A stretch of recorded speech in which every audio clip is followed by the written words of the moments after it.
Shella Marcela Villanueva. I am the academic supervisor of the BS Psychology program of the University of San Agustin.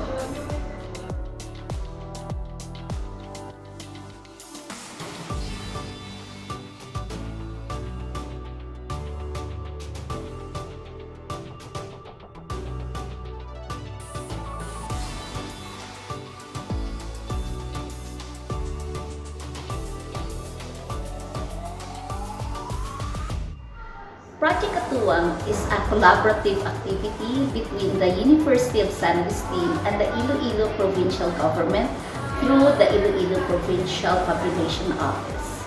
The purpose of this is to actually enhance the experiences of students while exposing them to the community through the teen centers. I know that the teen centers' main mandate is for adolescent and youth health.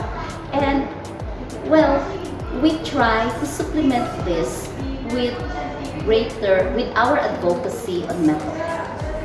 And since our collaboration, there had been activities undertaken both by the University of San Agustin and the Iloilo Population Office in order to forward this project. In one of our classes, take for example social psychology, they are fielded to the teen centers in order to meet students and identify social issues that confront students. Then, after collecting data, they have to come up with a structured learning activity which eventually they would implement in order to address the problem that they have identified.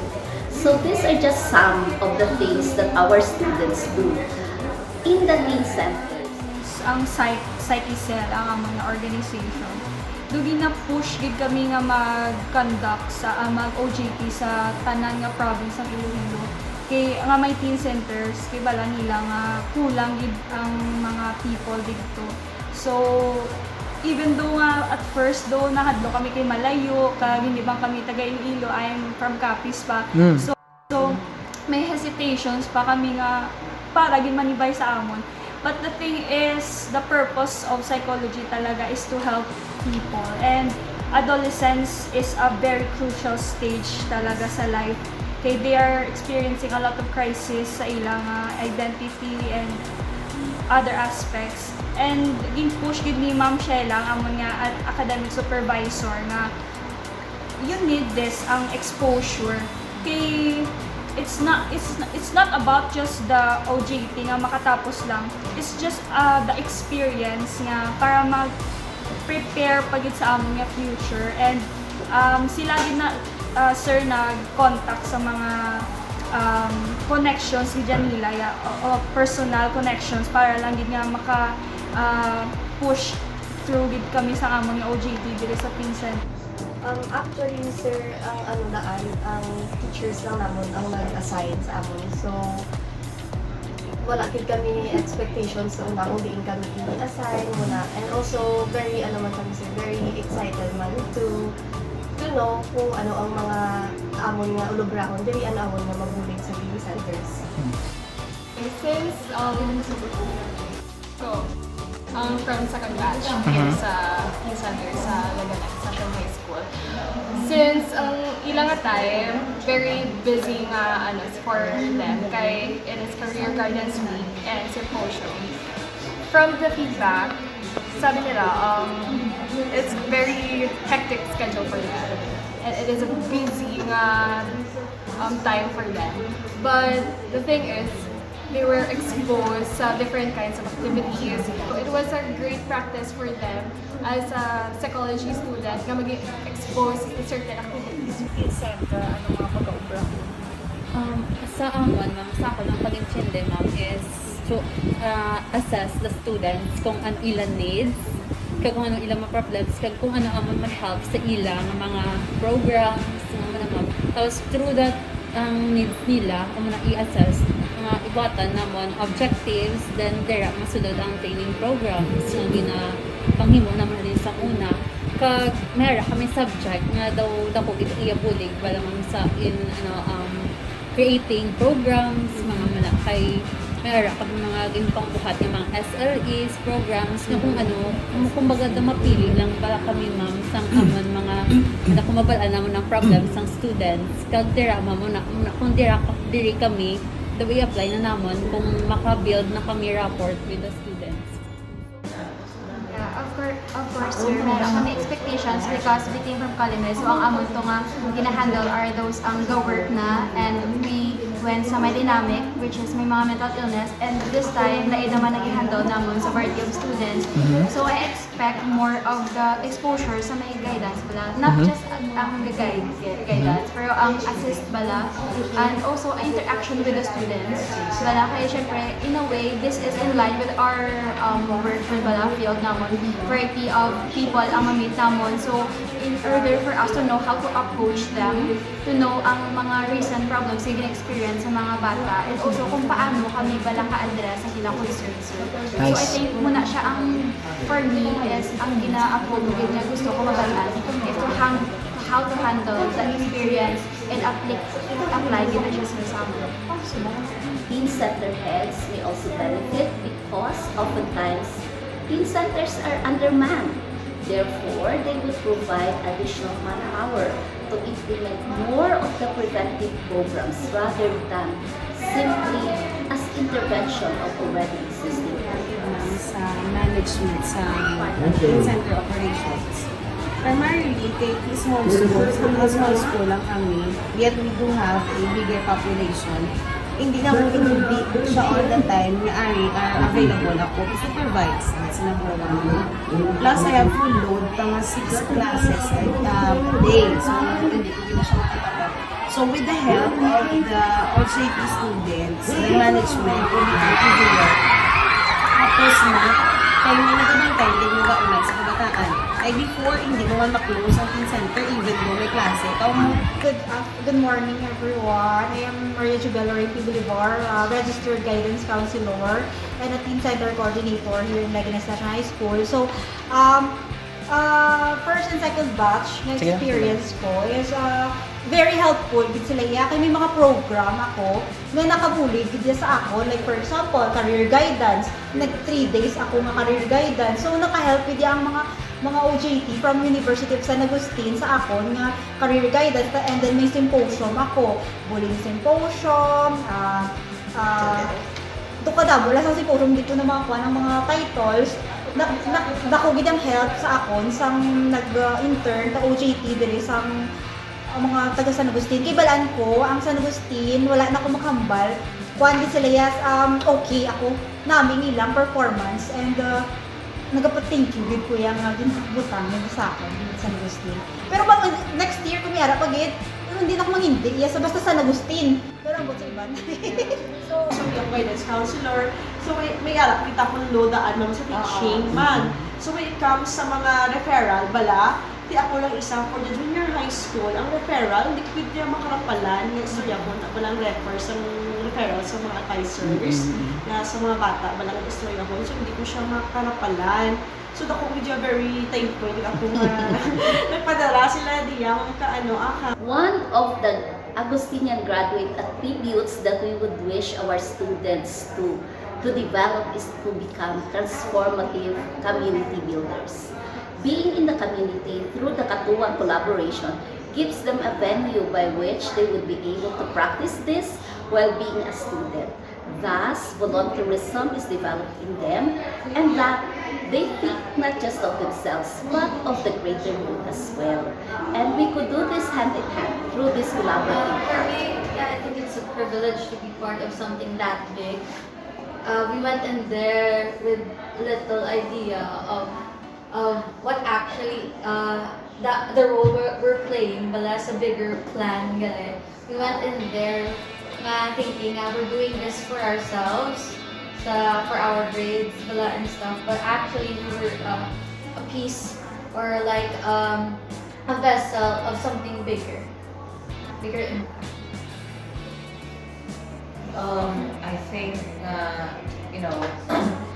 I wish na tanay ako naging teen man, and we had like that this sort of thing sa una, because I would have really appreciated if my school had this type of Yeah. center.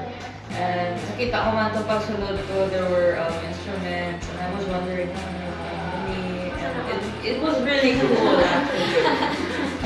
Yeah, even as an college student, I would have loved to hang out there. I think I would be privileged enough. Tani, kung kung na-experience mo lang in our team center. My vision for Project kaTUWAng is this, that if possible, our students could also be a tambay in the kaTUWAng so that whenever there is somebody who is in need of somebody to talk to and to listen to them, there is somebody who could understand, who could facilitate this engagement. However, again, in the ideal world, we also want the collaboration to be not just from time to time, but it would also be in all aspects. Take for example, that we could perhaps do some joint activity in times of calamities, in times of disasters, wherein we could deploy both the volunteers of the teen centers and the volunteers of the University of San Agustin to render psychosocial support whenever there is a need for it. And empowerment, not that we are not just reactive, but people in the teen centers are capacitated to react whenever there is a need for it in the community. Remember, the psychology program's main thrust is mental health. It is always my dream that eventually this advocacy could be spread not just here in school but also in the province. And the teen center is a good venue by which to do it. We have been planning that, like for example, eventually, if we could field our students to specific classes in the different schools where the teen centers are located, so that they could also explain what mental health is to students. Because nowadays, we know that there are so many students who are undergoing mental health issues. And the problem is that oftentimes they will self-diagnose without knowing that, well, it should be done by professionals. So letting them understand what they're going through would perhaps relieve the stress that they are having. And this is where we come in, to help people understand. It's more siguro sir that earlier wala kay I think before pandemic I think there's a lot of people who needs na malamunin. But then tungod sa pandemic man, so though mas nakita balang mo nga field and yung hatagan sa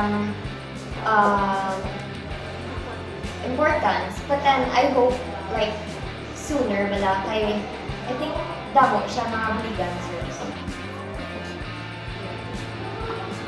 Wish ko, number one, to capacitate teen center heads. I know that there are teen centers heads who are just designated. Thus, we need to equip them with the proper skills and knowledge in order to implement programs. Second, to capacitate them to come up with programs that is responsive to their needs. Based on our previous benchmarking activities, we could not have a one program fits all. It would depend on what is needed by that particular teen center. Thus, capacitating them on needs analysis, program development, and implementation and evaluation would be very beneficial to them. However, this would take some resources and time, both on the part of the teen centers and those who may support them. Third, I would also wish that the teen volunteers and teen helpers be capacitated as well. We know that students come and go. Thus, there should be a sustainable program to ensure that there is enough peer helpers and peer volunteers to assist the teen center heads in the implementation of their programs. And finally, well, you could always tap the university if there is a need. And we are very open for this. As for me, sir, I think it's going to be, first of all, I'm happy with this development, sir, especially it's been 3 years ongoing now. I think it's also, since maybe at next year we're going to be part of it, it's going to be a challenge. It's really going to be a challenge for us to step up also, to apply what we have learned here in the classrooms. I think we're up to it naman, and we're just happy that we have this opportunity also to apply what we have learned. So, kaTUWAng has been implemented for some time now, and we have been tapped to act as observers to provide feedback. Like for example, in the training of the peer volunteers, we do feedbacking. We also visited many of the teen centers to benchmark as to their best practices, which could be adapted to the other teen centers. And in the department, we have decided that since we could not make for all activity that would capture the need, and recognizing that each teen center has its own dynamics, we have planned that we would also be providing a menu of activities that could be tapped if there is a need by the teen centers. And what had been used for so far? First, we have been tapped to provide capacity building for teachers through the teen centers. Second, our students, particularly our graduating students who are on the job training, are trained in the teen centers as implementers of the program, and even come up with their own contribution to enrich the program of the particular teen center where they are assigned. And there are also classes wherein we make use of service learning through kaTUWAng too, so that they could make a contribution for the betterment of the community. Doc, straightforward, inhiligay nun, damo nagkadto sa teen center, sa isa ka teen center, tungod kay nagwapuhan sila sa isa ka intern. Your thoughts? Ay, syempre! Mga taga San Agustin niya, gwapa-gwapo, no?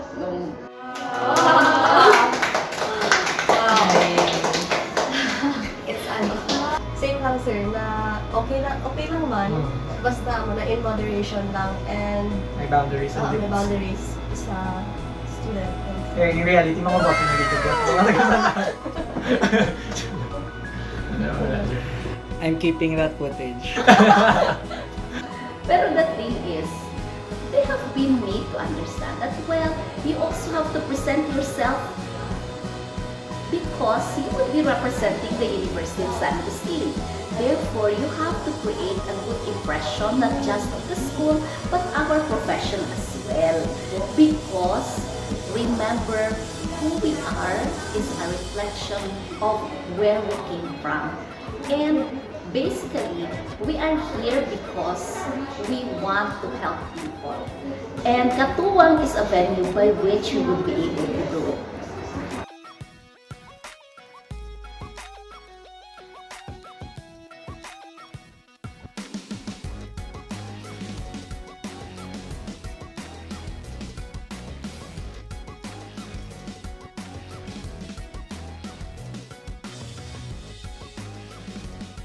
Thank you.